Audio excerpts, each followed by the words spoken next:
You can have the best lease agreement on the planet Earth. It can be 28 pages long, reviewed by 3 attorneys, notarized, color-coded, watermarked, and signed in blood, and still will not protect you from a bad tenant.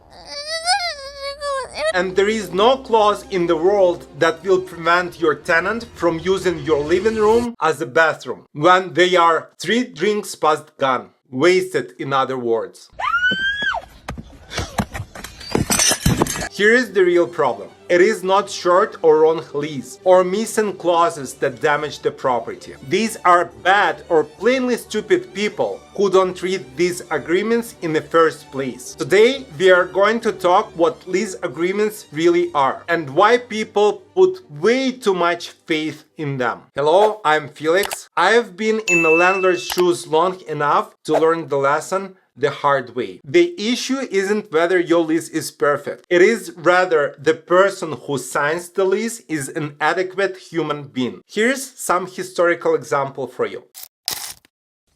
Assuming that you don't live under the rock, you may have heard about Russia's invasion of Ukraine. The other thing that many people don't know about is that Ukraine gave up all of its nuclear weapons and many other ammunitions under the Budapest Memorandum. This particular document was signed back in 1994 by 4 countries in exchange for guarantees and security assurances. Ukraine kept its word. It gave up most of its ammunition to the country 404 and destroyed the rest under close oversight of other participants of the deal.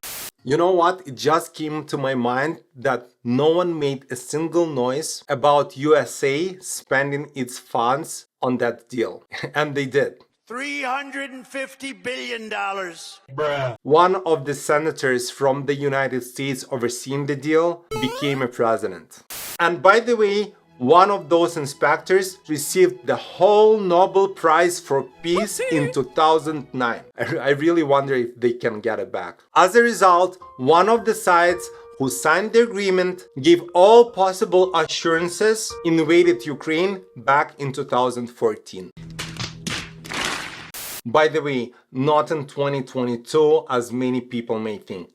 And what about the rest of guarantors, you may ask? Well, the rest of the participants are very busy discussing budgets. You know, Europe is given $100 billion. Nope. White House dress codes. Why don't you wear a suit? Or dreaming about futile peace negotiations. 3 occasions it seemed that we were going to have a ceasefire and maybe peace. And obviously, how could I forget promises to end it all in 24 hours? 24 hours. By the way, how is it going? Well, on the bright side, we have TikTok and Instagram Reels that some politicians use to keep up with the news. I've actually watched and seen the stories. The bottom line of this example, a signed agreement only works if all sides mean it and execute it. It doesn't matter if you are a landlord or entire nation. Some people aren't worth a handshake, let alone signing a contract. Anyways, let's get back to our shit. Why the lease is not a problem. Most people think if they have an airtight contract, they are protected. As we have seen in the previous example, it is true if the other side plays fair. But the thing is, leases don't enforce themselves. It's unfortunate. If the tenant ignores the rules, all you really have is a piece of paper that you'll have to spend time and money proving in court to other people. I've seen leases drafted on 2 pages and they worked perfectly fine. On the other hand, I saw 13-page lease documents that turned into disaster and numerous court hearings. I'm done. You're gone.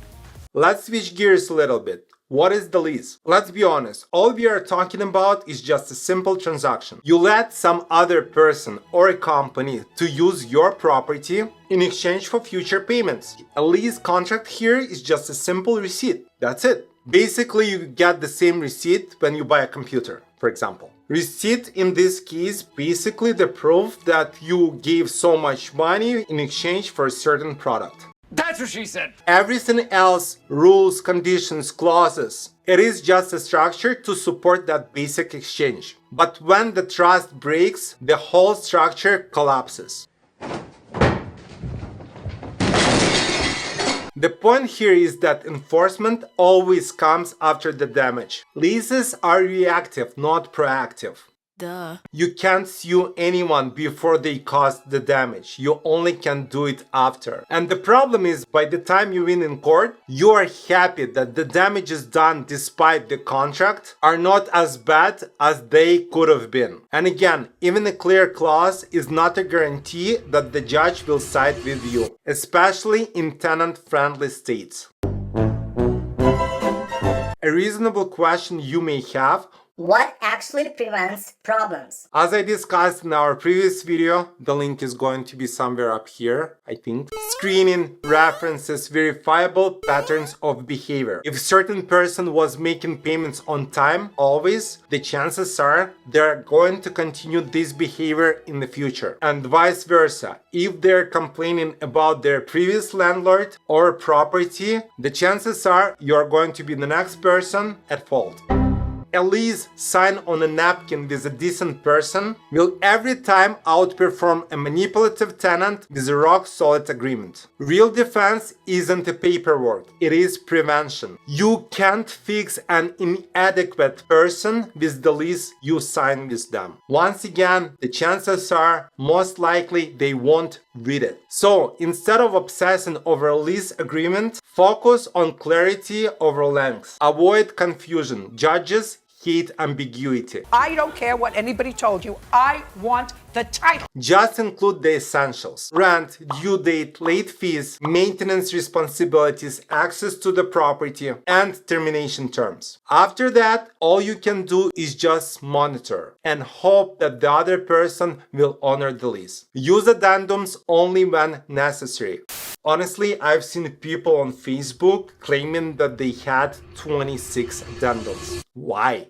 Don't bury tenants or yourself with 50 clauses that you are never going to enforce. Where to get a good and valid lease agreement? For example, Minnesota Housing Authority. I will provide link in description below. And no, it's not sponsored. I am pretty sure the other states will have the same on their websites as well. And I assure you that those forms cover pretty much 95% of all your needs. In summary, lease is like a seatbelt. It's not a guarantee of a safe road trip. Yes, you have to use one. Yes, it should be clear. But do not mistake it for a force field. Obviously, my magic wasn't strong enough because the dude's body was missing a head. You may be the safest driver on the road, but it will not protect you from some drunk dude who will T-bone you on the intersection speeding on the red light. Nothing, just an incident. As always, thank you very much for watching all the way until this minute. Special thanks to all these beautiful people who continue to support Ukraine. It really means a lot to me, my family, and most of the Ukrainians. Once again,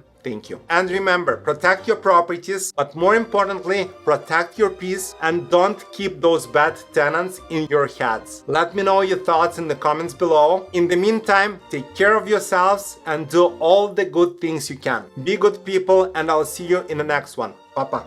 You may have heard about Russia's